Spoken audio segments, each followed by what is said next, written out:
सुइन जब सो रहा था तब जुयुन उसके पास आ गया। कितनी शैबी बॉडी है, बहुत ही ज्यादा कमजोर और कोमल है। वो दूसरों पे निर्भर रहे बिना सरवाइव नहीं कर सकता। जीवांग कहता है क्या तुम यहाँ पे यही बकवास करने आए हो? जुयुन कहता है तुम्हें क्या लगता है अगर वो एक वैम्पायर होता तो वो कैसा होता? एक जहरीले सांप जैसे ही उसके पास नुकीले दांत आ जाएंगे, उसका ऑरा भी एक टाइगर जैसा हो जाएगा और फिर धीरे धीरे उसे रियलाइज हो जाएगा कि उसे तुम्हारी जरूरत नहीं है। ये सुनते ही जीवान स्पीचलेस रह गया। जुयुन कहता है तुम्हें क्या लगता है क्या वो तब भी तुम्हारे साथ रहेगा? और अगर वो रहेगा तो फिर तुम दूसरे वैम्पायर्स के कंट्रोल में आ जाओगे। और क्या तुमने कभी ये सोचा है कि वो अपने खुद के लिंक को ढूंढने के लिए तुम्हें छोड़ के चला जाएगा? वान, ये इंसानों के अंदर होता है, वो धोखा देने वाले क्रीचर्स होते हैं। जीवान अपने दांतों को क्लिंच करता है और कहता है धोखा तुमने चुना था, और वो जुयुन पे अटैक करता है। लेकिन जुयुन वहाँ से भी गायब हो गया और वो जीवान के पीछे आ गया। क्या तुम ये कह रहे हो कि वो मेरी चॉइस थी?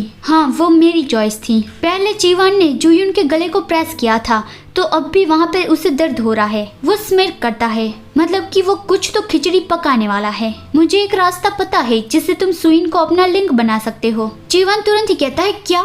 जुयुन अपने जादू से एक पर्ची ड्रॉप करता है। अगर तुम इतने ही क्यूरियस हो तो फिर इस मैप में दिखाई गई जगह पे कल पहुंच जाना। ऑफ कोर्स, अगर तुम्हें ये पक्का यकीन है कि वो तुम्हें बिट्रे नहीं करेगा तो फिर तुम्हें आने की जरूरत नहीं है। जुयुन वो बस चिट्ठी वहाँ पे छोड़कर गायब हो गया। तो जुयुन और जीवा के बीच में बस यही बात हुई थी। फिर उसके जाने के बाद जीवान सुइन को गले लगा के लेटा हुआ था। तभी सुइन नींद में कुछ आवाज करने लगा तो जीवान झटका खा गया और वो उसकी ओर देखता है। सुइन नींद में ही मना कर रहा था कि नहीं, मुझे ये नहीं चाहिए, और वो जीवान को बुला रहा था, मतलब कि उसे सर कह के बुला रहा था। जीवान उसे जगाने लगा कि सुइन सुइन इट्स ओके, अब जाग जाओ। सुइन जाग गया। वो उसकी ओर देखता है और स्माइल करता है। जीवान उसकी ओर स्माइल करता है, क्या तुम ठीक हो? आई थिंक तुम्हें एक सपना आ रहा था। सुइन उसे गले लगाता है कि हाँ, मैं अब ठीक हूँ। जीवान पूछता है तुमने किस बारे में सपना देखा? सुइन उस सपने के बारे में सोचता है और कहता है मैं आपको नहीं बताना चाहता। जीवान सोचता है विश्वासघात, क्या ये इंसान मुझे धोखा दे सकता है?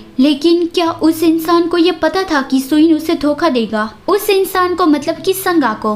नहीं, क्या मुझे भी ये पता था कि जुयुन मुझे बिट्रे करेगा? जब वो दोनों इंसान थे तब जुयुन ने उसे कहा था कि वान, मेरा सब कुछ तुम्हारा है। तो इन सारी बातों से जीवान जुयुन की चाल में फंस गया। उसने सुइन के फरहट पे किस किया। चलो सुइन, अब उठ जाओ, मैं तुम्हें बॉडीगार्ड के पास छोड़ आता हूँ। सुइन पूछता है क्या आप आज कहीं पे जा रहे हो? जीवान कहता है मुझे किसी चीज की केयर करने जाना है। और हमें दिखाई जाती है वो पर्ची जो जुयुन छोड़ के गया था। इसका मतलब कि जीवान जुयुन से मिलने जा रहा है। जीवान जब एक वैम्पायर बना तब उसके दिमाग में बस यही था कि मुझे मेरा बदला लेना है। वो जुयुन को मारकर अपना बदला लेना चाहता था। लेकिन जब वो जुयुन का गला प्रेस कर रहा था, जुयुन की मौत नजदीक आ रही थी। लेकिन जुयुन के फेस के एक्सप्रेशन एकदम ही शांत हो गए, मतलब कि जैसे मौत से उसे शांति मिलने वाली हो। तो जीवान ने अपना फैसला बदल लिया, उसे मारने की जगह जिंदा रखा। वो उसे इतनी आसानी से नहीं मरने देना चाहता था, लेकिन वो उसे चैन से जीने भी नहीं देना चाहता था। वो उसे मार भी नहीं सकता था और उसे जिंदा भी नहीं रख सकता था।